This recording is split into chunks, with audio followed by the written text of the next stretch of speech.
अस्सलाम वालेकुम बहन, कैसी हैं आप? जी वालेकुम सलाम। जी सिस्टर। हसन साहब। जी जी बोलें, खैरियत से हैं आप? ठीक हैं इंशाल्लाह? जज़ाकल्लाह, मैं ठीक हूँ। काफ़ी अरसे से आपके प्रोग्राम्स वग़ैरह देख रही हूँ। हम्म। तो अ, ये था कि माशाल्लाह से जो आप ये सारा ये जो काम कर रहे हैं, अ, पर्दा जो उठा रहे हैं और जो समझ जाते हैं, उनके लिए तो आप जो है ना वो एक गाइडेंस है बहुत बड़ी, ठीक है? तो अल्लाह आपको इसमें हम्म। और बरकत दे और तक़वियत दे। और आप जैसे अगर उलमा ना होते, तो अभी हक़ सच का पता ना चल रहा था। बजाय ये कि बेसिकली मेरा ताल्लुक तो अहले सुन्नत फैमिली से है, लेकिन मौला अली कहने वाले हैं, अहले बैत का प्यार करने वाले हैं, लेकिन कहीं न माशाल्लाह। कहीं वो किसी चीज़ का इनकार नहीं करते। लेकिन मैं अब इस चीज़ से दूर हूँ। अल्हम्दुलिल्लाह मैंने हक़ को जाना, हक़ को पहचाना, मौला अली अल्हम्दुलिल्लाह। अलैहिस्सलाम की कुर्बत, चाहत, अहले बैत का मकाम तो कुदरती जीन्स में है, ठीक है? और अब जो मेरा तो ये अकीदा है खुल कर के कातिल रज़ी अल्लाह नहीं हो सकते और अहले बैत जैसा कोई हो नहीं सकता।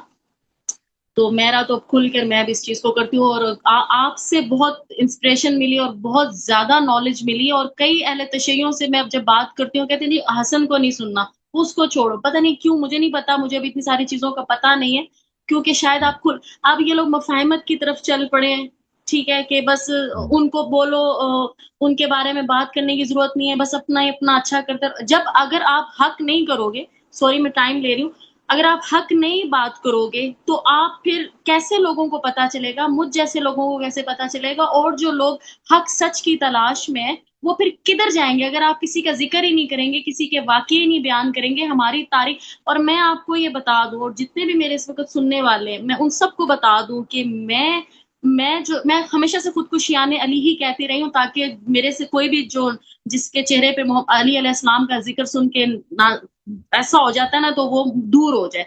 तो मैं हमेशा से ऐसे लोगों को दूर करने के लिए हमेशा से खुद को शियाने अली कहती हूँ, बेशक मैं उनकी चाहने वाली हूँ, फॉलोअर हूँ।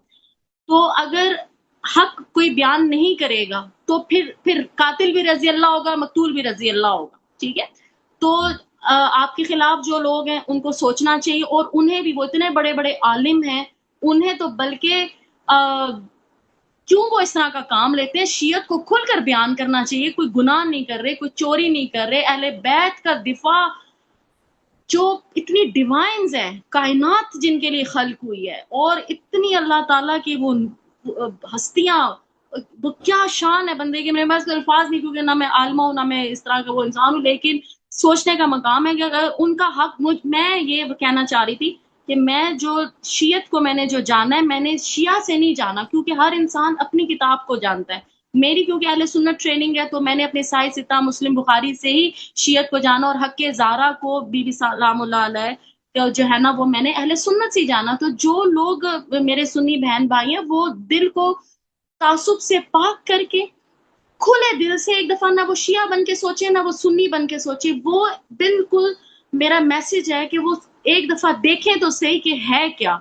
ठीक है? ये हुआ क्यों? आखिर बिल्कुल। तारीख़ लिखी गई है, क्यों नहीं पहचानते? ठीक है? और आप जैसे लोग जो गाइड कर रहे हैं, जो बता रहे हैं, जो खुलकर दिफ़ा कर रहे हैं, आपको सलाम है और अल्लाह आपको बहुत ज़्यादा तक़वियत मैं दे। आपका खादिम। और हम लोग तो ये शिया सुन्नी के चक्कर में फँसे हुए हैं।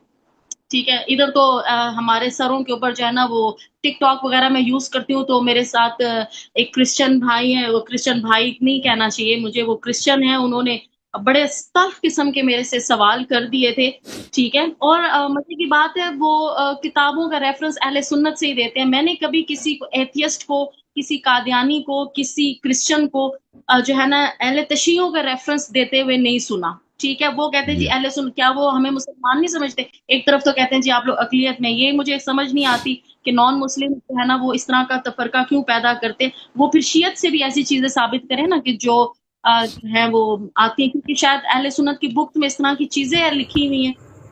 सोचने का मकाम है। तो मेरे से कुछ सवालात थे, तो मैं आपसे करूँगी।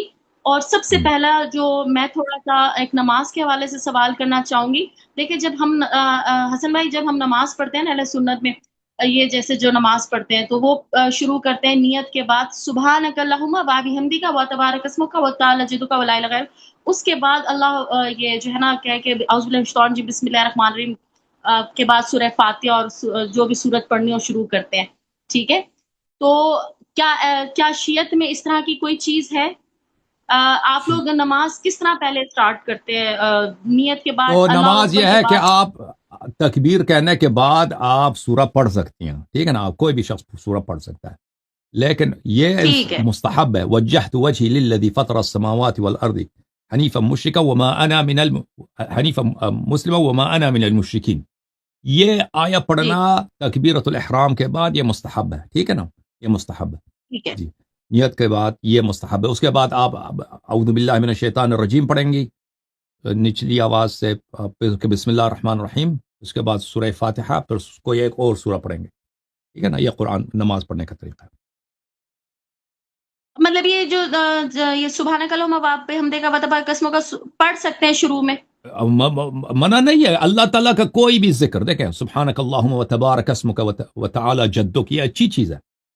یہ آپ کس نماز میں کسی بھی وقت دیکھیں، نماز کے دوران کسی بھی اہل بیت علیہ السلام کے فرمان کے مطابق اللہ تعالیٰ سے اللہ تعالیٰ کا کوئی بھی تسبیح پڑھنا، اللہ تعالیٰ کا کوئی بھی جو صحیح ہو، کسی بھی زبان میں ہو، ضروری نہیں ہے کہ آپ عربی میں پڑھیں، آپ پنجابی میں، اردو میں بھی اللہ تعالیٰ سے دعا کر سکتے ہیں. جو بھی نماز کے رکوع میں، سورہ سے پہلے، فاتحہ سے پہلے، فاتحہ کے بعد، یہ سب جائز ہے نماز میں اہل بیت علیہ السلام کے فرامین کے مطابق. اور یہ جملے سبحانک اللہم و تبارک اسمک و تعالی جدک، یہ بہت اچھے، بہت ہی خوبصورت الفاظ ہیں. یہ الفاظ اہل بیت علیہ السلام کی دعاؤں میں بھی ہیں مختلف جگہوں پر، لیکن میں نے نہیں دیکھا کہ تکبیر کے بعد کہنا اس کا کہتے تھے تکبیر کے بعد وہی جو میں نے عرض کیا. لیکن اگر کوئی پڑھنا چاہیے، اچھے الفاظ ہیں، پڑھیں، اس کو منع نہیں ہے. کیونکہ میجورٹی اہل تشیع جو ہیں وہ نیت کے بعد سورہ فاتحہ سے اور سورت مٹا کے شروع کرتے ہیں، تو یہ والا اہل سنت پڑھتے ہیں. یہ جاننا چاہ رہی تھی کہ کیا مجھے ایسا کرنا چاہیے؟ نہیں. اچھا، دوسری بات ہے سر، قرآن شریف کی جو سورہ مائدہ میں وضو کا طریقہ ہے، اس میں یہ لکھا ہوا ہے کہ جو ہے میں تو اب ظاہر پاؤں کو مسح کرتی ہوں، لیکن یہ ہے کہ میں بغیر کسی وضو کی نیت سے پہلے اپنے پاؤں کو کوئی چھیٹے پڑ گئی، کچھ ہوگی، وہ میں دھو لیتی ہوں، صاف کر لیتی ہوں، پھر اچھی طرح خشک کرتی ہوں، پھر میں وضو کے لیے کھڑی ہوتی ہوں. تو اب میں مسح ہی کرتی ہوں جیسے قرآن شریف میں مینشن ہے. اور سر لکھا ہوا ہے سورہ مائدہ میں کہ اپنے ہاتھوں کو کونیوں تک دھو لو، یوں. تو لیکن اہل تشیع کونی سے ہاتھ تک آتے ہیں اور اہل سنت ہاتھ سے کونی تک دھوتے ہیں.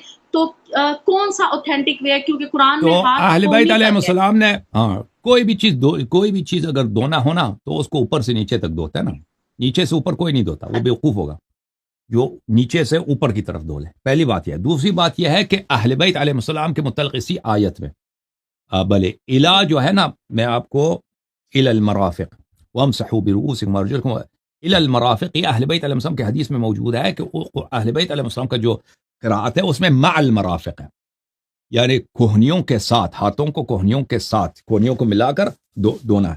اچھا، میں ایک اور شرح بھی آپ کی خدمت میں عرض کروں کہ الا جو ہے